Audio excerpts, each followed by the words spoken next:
नमस्कार दोस्तों, आप सभी का स्वागत है आपके अपने YouTube चैनल ज्ञान स्टडी LMP पर।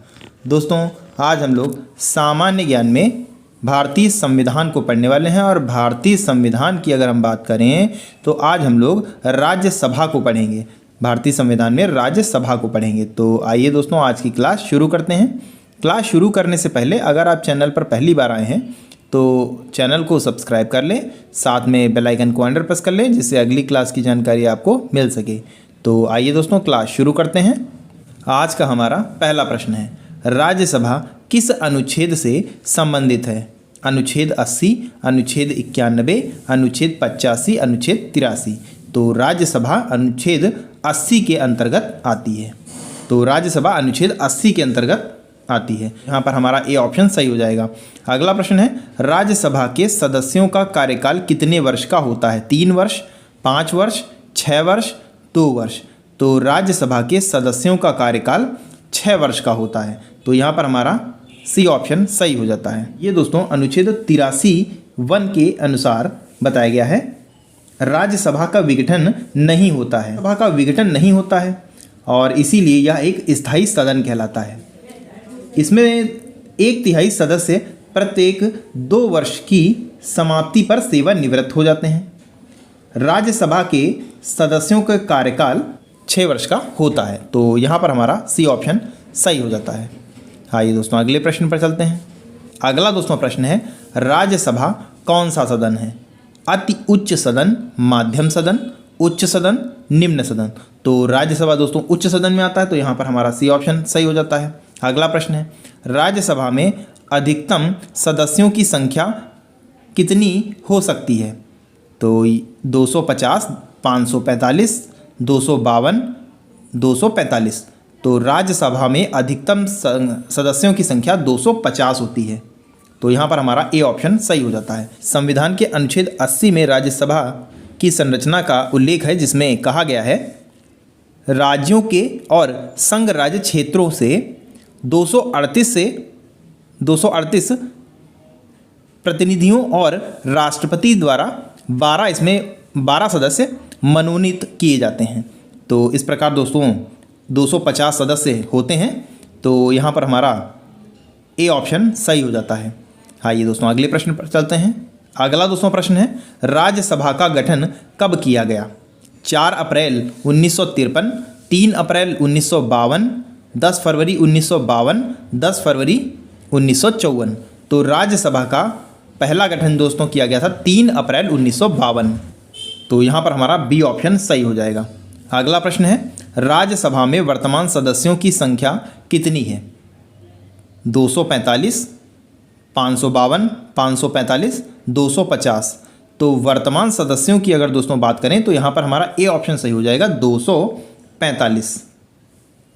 वर्तमान में दोस्तों 245 सदस्य हैं, जिसमें 233 राज्यों और संघ राज्यों से के सदस्य हैं और 12 राष्ट्रपति द्वारा विभिन्न क्षेत्रों में से मनोनीत राष्ट्रपति द्वारा मनोनीत किए गए सदस्य हैं। तो 245 इसमें सही जवाब हो जाएगा, यानी ए ऑप्शन हमारा सही हो जाएगा। आइए दोस्तों, अगले प्रश्न पर चलते हैं। अगला दोस्तों प्रश्न है, राज्यसभा में सदस्य होते हैं। ऑप्शन है आपके 280 सदस्य, जिसमें 20 सदस्य भारत के राष्ट्रपति द्वारा मनोनीत किए जाते हैं। बी ऑप्शन है 275 सदस्य, जिसमें 18 सदस्य भारत के राष्ट्रपति द्वारा मनोनीत किए जाते हैं। सी ऑप्शन है 250 सदस्य, जिसमें 12 सदस्य राष्ट्रपति द्वारा मनोनीत किए जाते हैं। और डी ऑप्शन है दोस्तों, यहाँ पर डी ऑप्शन होगा। डी ऑप्शन में है 252 सदस्य, जिसमें 12 सदस्य भारत के राष्ट्रपति द्वारा मनोनीत किए जाते हैं। तो दोस्तों इस प्रश्न का सही उत्तर हो जाएगा। अभी दोस्तों पहला या दूसरा प्रश्न जब दोस्तों हमने पढ़ा था तो इसको बारे में हमने आपको बताया था, 250 सदस्य जिसमें 12 भारत के राष्ट्रपति द्वारा मनोनीत किए जाते हैं। तो यहाँ पर हमारा सी ऑप्शन सही हो जाएगा। आइए दोस्तों, अगले प्रश्न पर चलते हैं। अगला दोस्तों प्रश्न है, राज्यसभा में राष्ट्रपति कितने सदस्यों को मनोनीत कर सकता है? तो अभी दोस्तों हमने पिछले ही क्वेश्चन में बताया 12 सदस्यों को मनोनीत कर सकता है। तो यहाँ पर हमारा सी ऑप्शन सही हो जाएगा। अगला प्रश्न है, राज्यसभा सदस्य बनने के लिए न्यूनतम आयु कितनी होनी चाहिए? 30 वर्ष, 25 वर्ष, 35 वर्ष, 40 वर्ष। तो राज्यसभा का सदस्य बनने के लिए अधिकतम या न्यूनतम राज्यसभा का सदस्य बनने के लिए न्यूनतम आयु 30 वर्ष की होनी चाहिए। तो यहाँ पर हमारा ए ऑप्शन सही हो जाता है। भारत की संसद राष्ट्रपति और दोनों सदनों से मिलकर बनती है, जिसके निचले सदन को लोकसभा और उच्च सदन को राज्यसभा कहते हैं। राज्यसभा का निर्वाचन के लिए न्यूनतम आयु 30 वर्ष मानी जाती है। तो यहाँ पर ए ऑप्शन सही हो जाएगा। आइए दोस्तों अगले प्रश्न पर चलते हैं। अगला दोस्तों प्रश्न है, राज्यसभा का सभापति कौन होता है? मुख्यमंत्री, भारत का राष्ट्रपति, राज्यपाल, भारत का उपराष्ट्रपति। तो राज्यसभा का सभापति भारत का उपराष्ट्रपति होता है। तो यहाँ पर हमारा डी ऑप्शन सही हो जाता है। राज्यसभा का पदेन अध्यक्ष यानी सभापति उपराष्ट्रपति होता है। वह राज्यसभा का सदस्य नहीं होता है, परंतु उसका निर्वाचन संसद के दोनों सदनों के सदस्यों द्वारा होता है। तो यहाँ पर हमारा डी ऑप्शन सही हो जाता है। अगला प्रश्न है, राज्यसभा के पहले सभापति कौन थे? पंडित जवाहरलाल नेहरू, डॉक्टर राजेंद्र प्रसाद, सच्चिदानंद सिन्हा, डॉक्टर सर्वपल्ली राधाकृष्णन। तो भारत के पहले राज्यसभापति थे, भारत के पहले उपराष्ट्रपति जो कि रहे हैं, 2 बार बने, डॉक्टर सर्वपल्ली राधाकृष्णन, यानी यहाँ पर हमारा डी ऑप्शन सही हो जाएगा। आइए दोस्तों अगले प्रश्न पर चलते हैं। अगला दोस्तों प्रश्न है, राज्यसभा के पहले उपसभापति यानी राज्यसभा के उपाध्यक्ष कौन थे? ऑप्शन है आपके S V. Krishnamurthy Rao, B option में है भाऊराव देवाजी खोब्रागडे, और सी ऑप्शन में है गोदे मुरारी, और डी ऑप्शन में है वायलेट अल्वा। तो इस प्रश्न का दोस्तों सही उत्तर हो जाएगा ऑप्शन ए दोस्तों, इसमें सही हो जाएगा एस.वी. कृष्णमूर्ति राव। अगला प्रश्न है राज्यसभा में राज्यों का प्रतिनिधित्व किस बात पर निर्भर करता है? राज्य का क्षेत्रफल, राज्य की जनसंख्या, और उपयुक्त दोनों पर, और उपयुक्त में से किसी पर भी नहीं। तो ये दोस्तों निर्भर करता है राज्य की जनसंख्या पर। तो यहाँ पर हमारा बी ऑप्शन सही हो जाएगा।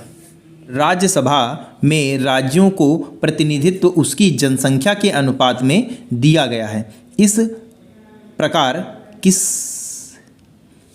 किस राज्य से राज्यसभा में कितनी सीटें होंगी, इसका निर्धारण संविधान की 4थी अनुसूची में कर दिया गया है। तो यहाँ पर हमारा बी ऑप्शन सही हो जाएगा। आइए दोस्तों अगले प्रश्न पर चलते हैं। अगला दोस्तों प्रश्न है, निम्नलिखित राज्यों के युग्मों में से किसको राज्यसभा में समान प्रतिनिधित्व मिला है? आंध्र प्रदेश एवं मध्य प्रदेश, बिहार एवं पश्चिम बंगाल, उड़ीसा एवं राजस्थान, और डी ऑप्शन में है उपर्युक्त सभी।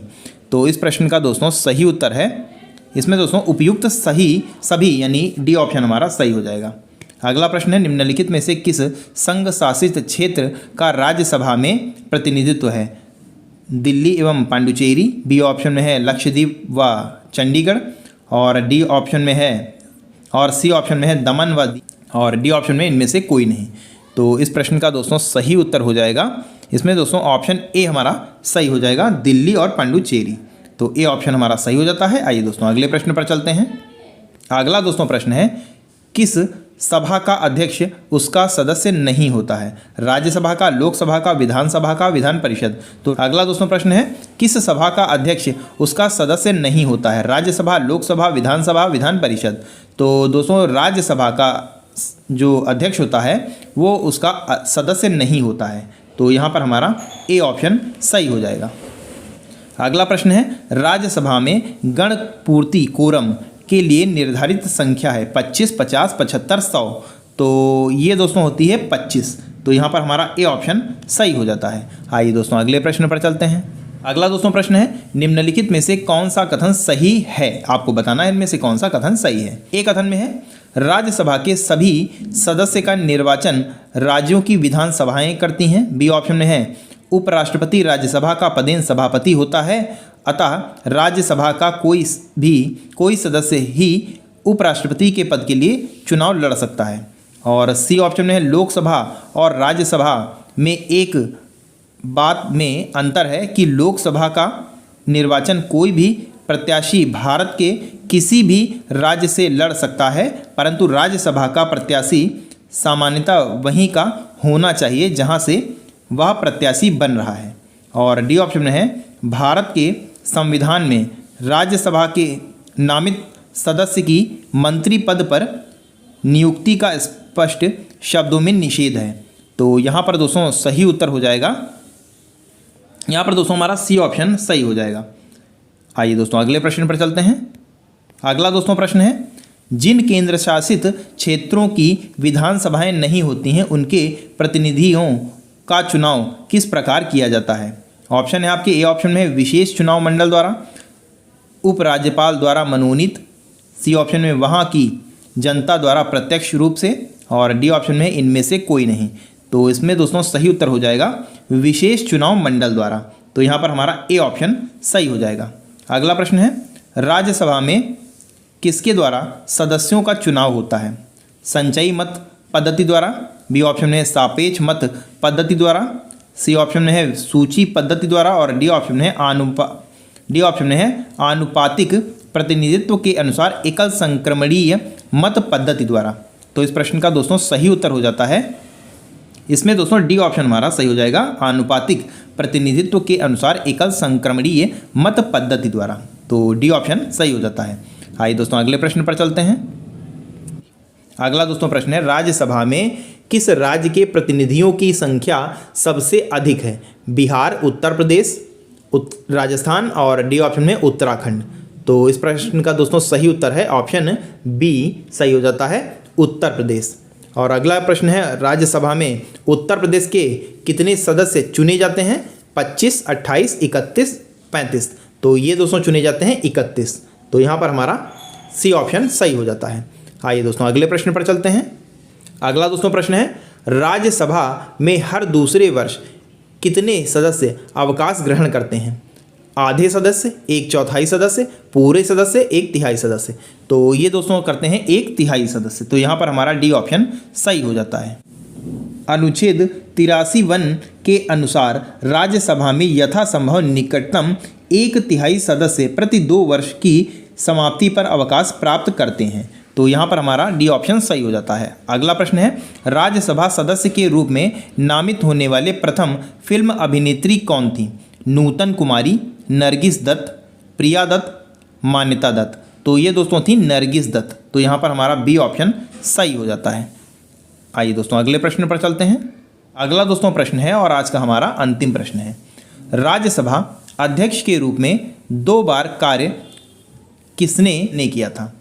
ऑप्शन है आपके, ए ऑप्शन में है doctor Sarvepalli Radhakrishnan, B option में है डॉक्टर